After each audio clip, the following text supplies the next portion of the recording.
Railway NTPC PYQ series economics one shot में आपका स्वागत है। तो आज हम भारतीय अर्थव्यवस्था और आधुनिक इतिहास से जुड़े कुछ बहुत ही दिलचस्प सवालों पर बात करने वाले हैं। बिल्कुल, और ये सवाल सिर्फ तथ्य नहीं है, ये भारत की पूरी आर्थिक यात्रा की एक कहानी बताते हैं। सही कहा, एक बंद अर्थव्यवस्था से आज के ग्लोबल पावर हाउस बनने तक का सफर। तो चलिए शुरू करते हैं। जरूर, और इस कहानी की शुरुआत होती है उस संस्था से जो भारत की अर्थव्यवस्था की धुरी है, रिजर्व बैंक ऑफ इंडिया। बिल्कुल, पहला सवाल आरबीआई से ही जुड़ा है। भारतीय रिजर्व बैंक का केंद्रीय कार्यालय मुंबई में कब स्थानांतरित हुआ? इसका सही जवाब है 1937। अच्छा, 1937। तो इसकी क्या वजह थी? देखिए, आरबीआई की स्थापना 1 अप्रैल 1935 को हुई थी और इसका शुरुआती कार्यालय कलकत्ता में था। हिल्टन यंग आयोग की सिफारिश पर 1926 में इसका विचार रखा गया था और 1949 में इसका राष्ट्रीयकरण किया गया। तो मुंबई शिफ्ट होना एक बड़ा कदम था। ठीक है, अगला सवाल देखते हैं। प्रश्न 2, भारतीय रिजर्व बैंक अधिनियम 1934 के अनुसार भारतीय रिजर्व बैंक के उपराज्यपालों की अधिकतम संख्या कितनी है? और इसका सही उत्तर है 4 उपराज्यपाल। हाँ, आरबीआई अधिनियम 1934 के अनुसार अधिकतम 4 डिप्टी गवर्नर हो सकते हैं। और एक और सवाल आरबीआई से जुड़ा है। भारतीय रिजर्व बैंक में केंद्रीय निदेशक मंडल का कार्यकाल कितना होता है? ये 4 साल का होता है। 4 साल। जी, और एक और बात, आरबीआई के पहले भारतीय गवर्नर सीडी देशमुख थे। ये नाम भी याद रखना जरूरी है। बिल्कुल। अच्छा, अब विषय बदलते हैं। मध्य भारत के बुंदेलखंड क्षेत्र में केंद्रीकृत बस्तियों के विकास में मुख्य रूप से किस कारक का योगदान रहा? इसका सही जवाब है सुरक्षा संबंधी चिंताएं और आक्रमण। मतलब लोग अपनी सुरक्षा के लिए एक दूसरे के करीब रहते थे? एकदम सही। बुंदेलखंड में सुरक्षा कारणों और आक्रमणों की वजह से बस्तियां केंद्रीकृत रूप से विकसित हुई। ठीक है, अब आते हैं सहकारी समितियों पर। स्वतंत्रता के बाद भारत में सहकारी समितियां किस नियोजन पहल का अभिन्न अंग बन गईं? ये पंचवर्षीय योजनाओं का हिस्सा बनी। पंचवर्षीय योजनाएं। जी। सहकारी समितियां पंचवर्षीय योजनाओं का एक बहुत महत्वपूर्ण हिस्सा रहीं। जैसे श्वेत क्रांति। बिल्कुल, श्वेत क्रांति जी। दुग्ध उत्पादन से संबंधित है, जिसे ऑपरेशन फ्लड भी कहा जाता है। उस सहकारी मॉडल का ही एक सफल उदाहरण है। अगला सवाल भी इसी से जुड़ा है। हाँ, यदि वेतन दैनिक आधार पर दिया जाता है तो नियोक्ता को कर्मचारी की कटौती को सहकारी समिति के पास कब तक जमा करना होगा? इसका जवाब है अगले कार्यदिवस से पहले। सही। अच्छा, अब कुछ इंडेक्स यानी सूचकांकों पर बात करते हैं। इनमें से कौन सा बहुआयामी गरीबी सूचकांक यानी एमपीआई की गणना में उपयोग किए जाने वाले 10 संकेतकों में से एक नहीं है? इसका सही उत्तर है इंटरनेट कनेक्टिविटी। तो फिर इसमें क्या क्या शामिल होता है? देखिए, एमपीआई के 3 मुख्य आयाम हैं: स्वास्थ्य, शिक्षा और जीवन स्तर। स्वास्थ्य में पोषण और बाल मृत्यु दर, शिक्षा में स्कूल शिक्षा के वर्ष और स्कूल उपस्थिति, और जीवन स्तर में खाना पकाने का ईंधन, स्वच्छता, पेयजल, बिजली, आवास और संपत्ति शामिल है। मतलब ये सिर्फ आमदनी पर आधारित नहीं है? नहीं, बिल्कुल नहीं। और इसे यूएनडीपी और ओपीआई द्वारा जारी किया जाता है। ठीक है, अब अगला सवाल लैंगिक असमानता सूचकांक यानी जीआईआई। जी, निम्नलिखित में से कौन सा आयाम लैंगिक असमानता सूचकांक द्वारा मापा जाने वाला आयाम नहीं है? और इसका जवाब है स्वच्छ पेयजल की उपलब्धता। हाँ, जीआईआई के भी 3 मुख्य आयाम है। पहला प्रजनन स्वास्थ्य, दूसरा सशक्तिकरण और तीसरा श्रम बाजार। और इसके संकेतक? इसमें 5 संकेतक शामिल हैं: मातृ मृत्यु दर, किशोर प्रजनन क्षमता, संसदीय प्रतिनिधित्व, शैक्षिक प्राप्ति और श्रम शक्ति भागीदारी। समझ में। अब बात करते हैं क्षेत्रीय ग्रामीण बैंकों की। भारत सरकार परिचालन दक्षता में सुधार लाने, प्रतिस्पर्धा को कम करने और मौजूदा 43 क्षेत्रीय ग्रामीण बैंकों को समेकित करने के लिए एक राज्य एक क्षेत्रीय ग्रामीण बैंक नीति को लागू करने जा रही है। इसके तहत संख्या कितनी हो जाएगी? ये संख्या घटकर 28 हो जाएगी। 28। जी। आरआरबी अधिनियम 1976 में आया था।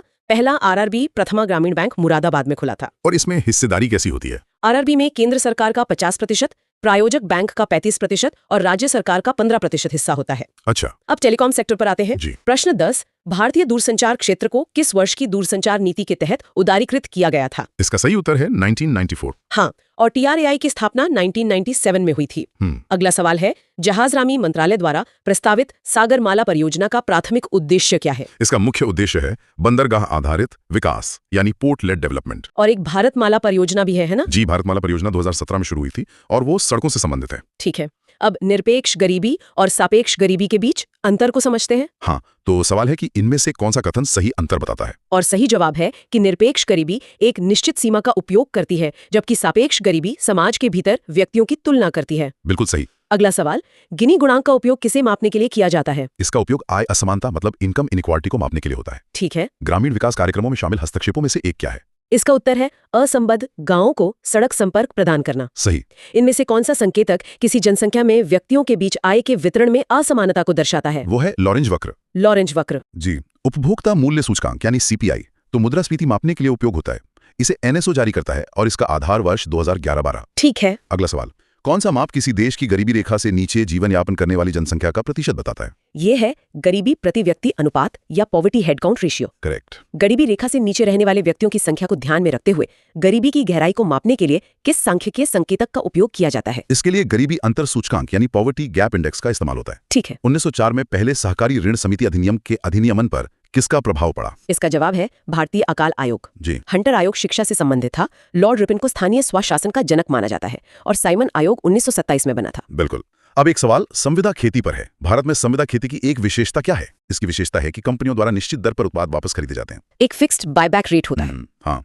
अब अर्थव्यवस्था के क्षेत्रों की बात करते हैं। भारत में निर्माण को किस क्षेत्र के अंतर्गत वर्गीकृत किया गया है? इसे माध्यमिक यानी सेकेंडरी सेक्टर में रखा गया है। सही। प्राथमिक क्षेत्र में कृषि, डेयरी, खनन आता है। माध्यमिक में विनिर्माण और निर्माण, और तृतीय क्षेत्र को सेवा क्षेत्र कहते हैं। और इन गतिविधियों को अलग अलग क्षेत्रों में वर्गीकरण करने का मुख्य कारण क्या है? मुख्य कारण है उनकी कार्यप्रणाली और परस्पर निर्भरता को समझना। ठीक है।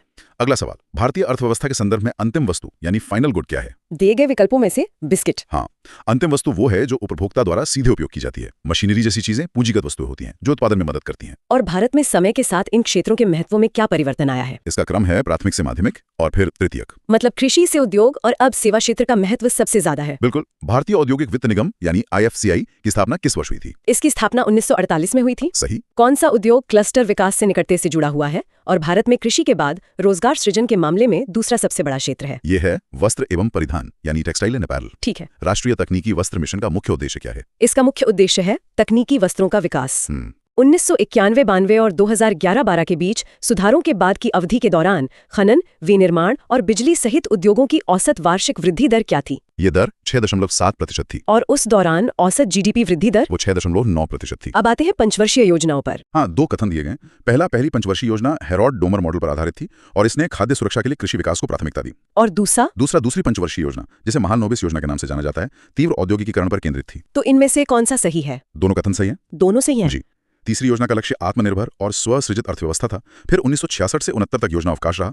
चौथी योजना में स्थिरता के साथ विकास पर जोर था और 5वीं योजना में गरीबी हटाओ का नारा दिया गया। अच्छा, अब 1991 के सुधारों के बाद कृषि क्षेत्र के बारे में कुछ कथन है। जी। पहला, कृषि उत्पादों के आयात पर मात्रात्मक प्रतिबंध अप्रैल 2001 से पूरी तरह हटा दिए गए थे। दूसरा, 1991 के बाद आयात शुल्क में भारी वृद्धि हुई थी। और तीसरा, निर्यात उन्मुख नीति के कारण घरेलू बाजार के बजाय निर्यात के लिए नकदी फसलों पर ध्यान बढ़ा। तो इनमें से सही क्या है? केवल पहला और तीसरा कथन सही है। मतलब आयात शुल्क में वृद्धि नहीं हुई थी? नहीं, सुधारों के बाद आयात शुल्क में कमी की गई थी, वृद्धि नहीं। ठीक है। अब अगला सवाल, 1991 में नए आर्थिक सुधारों को अपनाने के बाद भारत के संबंध में कौन सा कथन सही नहीं है? इसका सही उत्तर है कि सुधारों के कारण कृषि क्षेत्र में सार्वजनिक निवेश में भारी वृद्धि हुई और GDP में इसकी हिस्सेदारी बढ़ी। हाँ, ये कथन गलत है। तो असल में क्या हुआ था? असल में कृषि क्षेत्र में सार्वजनिक निवेश और इसकी GDP हिस्सेदारी में गिरावट देखी गई थी। सुधारों के बाद सेवा क्षेत्र में सबसे अधिक वृद्धि हुई। समझ गए। अच्छा, 1947 से 1991 के दौरान भारतीय अर्थव्यवस्था में सार्वजनिक क्षेत्र की भूमिका क्या थी? उस दौरान सार्वजनिक क्षेत्र मुख्य और भारी उद्योगों में अग्रणी था। डोमिनेंट रोल था। जी। 1991 में नई आर्थिक नीति के बाद भारत के औद्योगिक क्षेत्र के संबंध में कौन सा कथन सही नहीं है? 3 कथन है। पहला, कई उद्योगों पर अनिवार्य लाइसेंसिंग समाप्त कर दी गई। दूसरा, सरकार के लिए आरक्षित कई उद्योगों को अनारक्षित कर दिया गया। और तीसरा, औद्योगिक क्षेत्र में उत्पादित सभी वस्तुओं पर कोटा और मूल्य नियंत्रण लागू था। तो इसमें से तीसरा कथन सही नहीं है। मतलब कोटा और मूल्य नियंत्रण हटा दिया गया था। हाँ, सुधारों के तहत कोटा और मूल्य नियंत्रण को समाप्त कर दिया गया था। लाइसेंस राज औद्योगिक नीति संकल्प 1948 और 1956 के तहत शुरू हुआ था। ठीक है। भारत में औद्योगिक क्षेत्र के संबंध में और कुछ कथन है। जी। पहला, राष्ट्रीय विनिर्माण नीति 2011 के अनुसार विनिर्माण क्षेत्र में सृजित प्रत्येक रोजगार 2-3 अतिरिक्त रोजगार सृजित करता है। दूसरा, इस क्षेत्र को परिवर्तनकारी क्षेत्र माना जाता है क्योंकि यह वस्तुओं और कौशल में मूल्यवर्धन करता है। और तीसरा, औद्योगिक विकास बेरोजगारी और गरीबी उन्मूलन की आवश्यक शर्त है। और ये तीनों ही कथन सही है। बिल्कुल। अब टैक्स पर आते हैं। भारतीय कर व्यवस्था में न्यूनतम वैकल्पिक कर यानी मैट के संबंध में कौन सा कथन सही है? इसमें 3 कथन है। हाँ, लेकिन इसमें से सिर्फ तीसरा कथन सही है। और वो है MAT कर चोरी को रोकने का एक महत्वपूर्ण साधन है। जी। पहला कथन गलत है क्योंकि बही लाभ या कॉर्पोरेट दर में से जो भी अधिक हो वो देय होता है, कम नहीं। और यह प्रावधान विदेशी कंपनियों पर भी लागू हो सकता है। अच्छा, अब कुछ बैंकिंग सुविधाओं की बात। इनमें से कौन सी सुविधा NPCI द्वारा संचालित की जाती है? NEFT, APS या UPI लाइट? इनमें से केवल APS और UPI लाइट को NPCI संचालित करता है। मतलब NEFT को नहीं? नहीं, NEFT का संचालन भारतीय रिजर्व बैंक यानी RBI द्वारा किया जाता है। ठीक है। किस कर में इनपुट टैक्स क्रेडिट की निर्बाध श्रृंखला करों के कैस्केडिंग से बचने का एक तंत्र है? ये GST में है। सही। और GST द्वारा कौन कौन से कर प्रतिस्थापित किए गए हैं? अतिरिक्त सीमा शुल्क, राज्य वैट या केंद्रीय उत्पाद शुल्क? ये तीनों ही GST द्वारा प्रतिस्थापित किए गए हैं। तीनों? जी। हालांकि अल्कोहल, पेट्रोलियम और बिजली अभी भी GST के दायरे से बाहर है। भारत सरकार ने प्रतिभूति लेन देन कर यानी STT किस वर्ष लागू किया था? ये 2004 में लागू किया गया था। अच्छा। हाँ, और ये वर्तमान में 0.02% से 0.05% के बीच है। सरकारी बजट में प्रभावी राजस्व घाटे की अवधारणा किस वर्ष के दौरान लागू की गई थी? ये 2011-12 के दौरान लागू की गई थी। और ये होता क्या है? प्रभावी राजस्व घाटा मतलब राजस्व घाटा में से पूंजीगत संपत्ति निर्माण के लिए दी गई सहायता को घटा देना। ठीक है। कौन सा विकल्प भारतीय रिजर्व बैंक द्वारा बैंकों को रेपो दर से अधिक ब्याज दर पर रात्रिकालीन निधि उधार लेने के लिए उपलब्ध कराया गया है? ये है सीमांत स्थायी सुविधा यानी MSF। जी। बैंक दर बिना कोलेटरल के लंबी अवधि का ऋण है और रेपो दर कोलेटरल के साथ अल्पकालिक ऋण। CRR और SLR का उपयोग तरलता प्रबंधन के लिए होता है। भारत में 500 और 1000 रुपए के नोटों के विमुद्रीकरण की घोषणा किस वर्ष की गई थी? ये 2016 में की गई थी। ठीक है। एनके सिंह समिति जो 2016 में बनी थी वो किससे संबंधित थी? ये FRBM अधिनियम 2003 की समीक्षा से संबंधित थी। सही। पूंजी पर्याप्तता अनुपात यानी CAR किससे संबंधित है? बैंकिंग गतिविधियों से संबंधित है। और ये बासेल मानकों से जुड़ा है ना? हाँ, बासेल 1, 3 और 3 मानकों से। इनमें से कौन सा भारत में लगाया जाने वाला अप्रत्यक्ष कर है? वस्तु एवं सेवा कर यानी GST। और प्रत्यक्ष कर? प्रत्यक्ष कर में आयकर, कॉर्पोरेट कर और पूंजीगत लाभ कराते हैं। ठीक है। अब बात करते हैं विश्व व्यापार संगठन यानी WTO की। जी, इसके संबंध में 3 कथन हैं। पहला, WTO समझौते वस्तुओं और सेवाओं दोनों के व्यापार को कवर करते हैं। दूसरा, इसका उद्देश्य शुल्क और गैर शुल्क बाधाओं को दूर करना है। और तीसरा, भारत ने मात्रात्मक प्रतिबंध हटाकर अपनी प्रतिबद्धताओं को पूरा किया है। और ये तीनों ही कथन सही है। बिल्कुल। WTO की स्थापना 1995 में GATT के स्थान पर हुई थी। ठीक है। और विश्व व्यापार संगठन की स्थापना किस वर्ष हुई थी? जैसा भी आपने बताया 1995 में। सही। अब आखिरी सवाल, भारतीय अर्थव्यवस्था में वैश्वीकरण के परिणामों के संबंध में कौन सा कथन सही है? 3 कथन है और इनमें से केवल तीसरा सही है, जो कि है GDP की वृद्धि दर 1980-91 के दौरान 5.6% से बढ़कर 2007-12 के दौरान 8.2% हो गई। जी। वैश्वीकरण के बाद प्रत्यक्ष विदेशी निवेश और विदेशी मुद्रा भंडार में गिरावट नहीं बल्कि वृद्धि हुई है। तो आज हमने भारतीय अर्थव्यवस्था के कई अहम पड़ावों को समझा। हाँ, RBI की नींव से लेकर 1991 के सुधारों और आज के GST सिस्टम तक। बिल्कुल। जाते जाते हमारे श्रोताओं के लिए एक सवाल छोड़ जाते हैं। अर्थव्यवस्था प्राइमरी से सेकेंडरी और फिर टर्शरी सेक्टर की ओर बढ़ी है, लेकिन AI और ऑटोमेशन के इस दौर में क्या हम एक चौथे यानी क्वार्टरनरी सेक्टर की दहलीज पर खड़े हैं? इस पर जरूर सोचिएगा। इस पॉडकास्ट को लाइक करें, हमारे चैनल को सब्सक्राइब करें। अगर आपके कोई सवाल है तो कमेंट्स में जरूर पूछें और इसे उन दोस्तों के साथ शेयर करें जो परीक्षाओं की तैयारी कर रहे हैं। अगली बार फिर मिलेंगे।